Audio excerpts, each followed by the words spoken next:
जीवन का मकसद है मोक्ष प्राप्त करना, जीने मरने के चक्कर से बचना। निष्काम कर्म का अगला कदम वही होता है। इसी के बारे में कृष्ण कहते हैं कि जो कोई मनुष्य दोष दृष्टि से रहित और श्रद्धा युक्त होकर मेरे इस मत का सदा अनुसरण करेगा, वो सारे कर्मों से छूट जाएगा। जो भी कोई सुख दुख और मोह को छोड़कर बस अपने कर्म को सिर्फ मुझे अर्पण करता है और कर्म को सच्चे मन से करता है, वो कर्म के सारे बंधन से छूट जाता है। और कर्म के बंधन से छूटने का अर्थ है जन्म मृत्यु के चक्कर से बचना। कई लोग घमंड करके खुद को बहुत बड़ा समझते हैं। उन्हें लगता है कि वो ही सब करते हैं। उन्हें नहीं लगता कि उन्हें अपना कर्म ईश्वर को अर्पण करना चाहिए। ऐसे लोग अपने झूठे ज्ञान में ही मस्त रहते हैं। कृष्ण उन्हें मूर्ख बताते हुए उनसे दूर रहने की सलाह दे रहे हैं। वह लोग अहंकार में किसी की बात तक सुनने को तैयार नहीं। ऐसे लोगों से दूर रहें। सभी प्राणी प्रकृति को प्राप्त होते हैं, अर्थात अपने स्वभाव से मजबूर होकर कर्म करते हैं। ज्ञानवान भी अपनी प्रकृति के अनुसार कोशिश करता है, फिर इसमें किसी का हट क्या करेगा। कृष्ण ये समझा रहे हैं कि हर प्राणी का अपना एक स्वभाव होता है। सब उसी के हिसाब से चलते हैं और काम करते हैं। जो ज्ञानी हैं, सब कुछ जानते हैं, उनसे भी उनका काम, उनकी प्रवृत्ति ही करवाता है। इसमें किसी की हट जिद कुछ भी नहीं कर पाएगी। इंद्रियों में ही प्यार और इंद्रियों में ही क्रोध या द्वेष छुपा है। मनुष्य को उन दोनों के वश में नहीं होना चाहिए, क्योंकि वे दोनों ही इसके कल्याण मार्ग में विघ्न करने वाले महान शत्रु हैं। अर्थात इंद्रियों में ही हर तरह का भाव छुपा है, अच्छा और बुरा। अच्छे और बुरे दोनों ही भाव में हमें नहीं फंसना चाहिए, क्योंकि इसी फंसने से ही हमारे मोह की शुरुआत होती है और फिर इन इंद्रियों के चक्कर में हम फंसते हुए चले जाते हैं और कभी भी निकल नहीं पाते।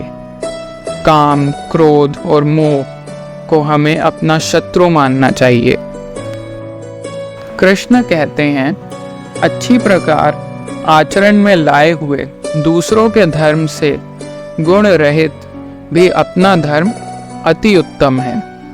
अपने धर्म में तो मरना भी कल्याणकारक है और दूसरों का धर्म भय को देने वाला है। हर किसी को अपना कर्तव्य, अपना कर्म और अपना धर्म ही करना चाहिए। कृष्ण कहते हैं कि अगर अपने धर्म के लिए मरना भी पड़े तो भी अच्छा है, लेकिन कभी किसी दूसरे के धर्म को स्वीकार नहीं करना चाहिए। कोई बेहद कमजोर, जिसे खुद पर विश्वास ना हो, वो ही दूसरों के धर्म को अपनाता है। जिसमें थोड़ा सा भी आत्मसम्मान होता है, वो कभी दूसरों के धर्म को नहीं अपनाता। अर्जुन कहते हैं, हे कृष्ण, तो फिर ये मनुष्य खुद न चाहते हुए भी जबरदस्ती किस बात से प्रेरित होकर पाप का काम करता है? अर्थात क्यों मनुष्य कृष्ण के कहे अनुसार नहीं चल पाता? क्यों वो पाप के रास्ते पर चलता है? ऐसा क्या हो जाता है लोगों के साथ कि वो सही रास्ते पर नहीं चल पाते, गलत रास्ते पर क्यों चलने लगते हैं? चाहे वो इस बात को जानते हों या न जानते हों, वो क्या चीज़ है जो उन्हें विवश करती है? पाप के लिए उनकी बुद्धि, उनका मन या उनका गुण किस बात को दोष दें? भगवान कहते हैं, रजोगुण से उत्पन्न होता है काम और काम में से निकलता है क्रोध। काम या क्रोध कभी रुकता नहीं अर्जुन, बस बढ़ता ही रहता है। इसको अपना सबसे बड़ा शत्रु मानना चाहिए। वह बताना चाहते हैं कि आखिर पापी पाप किस कारण करता है। किसी के पाप करने की वजह क्या होती है? वजह है रजोगुण। इसी की वजह से काम, क्रोध, द्वेष जैसे भाव पैदा होते हैं, जो कि पाप की वजह होते हैं। इन्हीं द्वेषों को श्री कृष्ण शत्रु बताते हैं। इन भावों के मन में आते ही आपको समझ जाना चाहिए कि आप पर शत्रु हावी हो रहा है और आपको उसे रोकने की जरूरत है। जिस प्रकार धुएं से आग और धूल से दर्पण ढक जाता है, वैसे ही उस क्रोध द्वारा हमारा ये ज्ञान ढका रहता है। शीशे पर अगर धूल हो तो चेहरा साफ नहीं दिखता।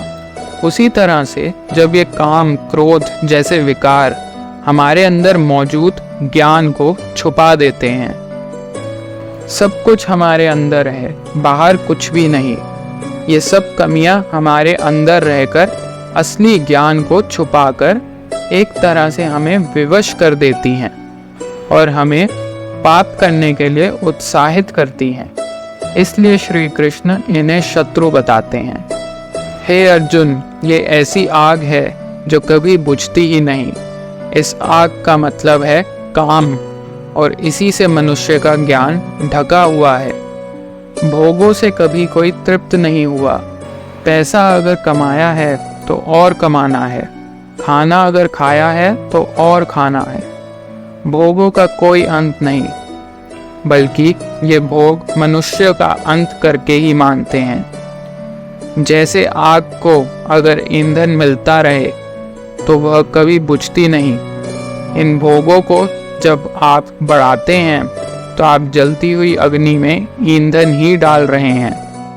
काम, क्रोध, मद, लोभ और मोह को नियंत्रण में रखना ही इस आग को बुझाने का एक तरीका है। कृष्ण अर्जुन को आगे समझाते हैं कि इंद्रियां, मन और बुद्धि ये सब इसके घर कहे जाते हैं।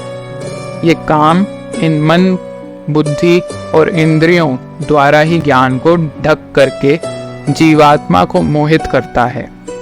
काम, क्रोध जैसे विकार इंद्रियों और मन में रहते हैं। ये इनके घर हैं जहाँ इनका निवास होता है।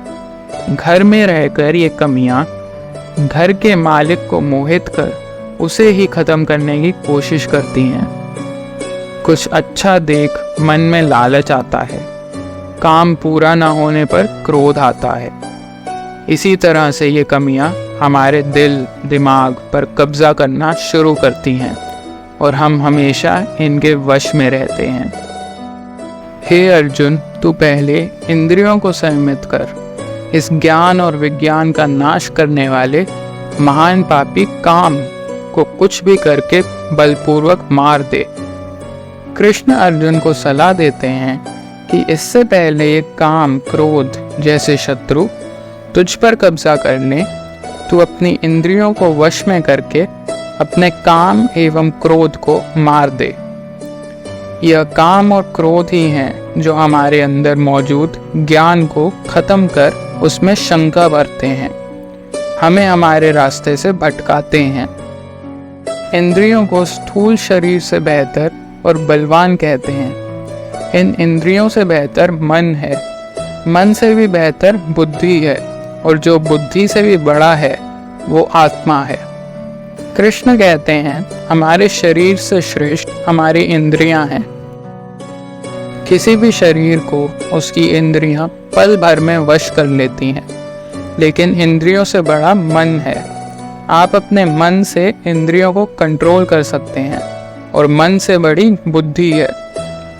तो अभी तक सबसे बड़ी हुई बुद्धि और बुद्धि से बड़ी है आत्मा, और इसी आत्मा को समझने का ये सारा खेल है। कृष्ण अपनी बात को समझाते हुए कह रहे हैं कि हे अर्जुन, इस प्रकार बुद्धि से बेहतर अर्थात सूक्ष्म, बलवान और अत्यंत श्रेष्ठ आत्मा को मार। बुद्धि से अपने मन को वश में कर, और तू इस काम रूप दुर्जय शत्रु को मार डाल। बुद्धि से मन को वश में करना है। अगर मन वश में हो गया तो आप इंद्रियों को भी वश में कर देंगे।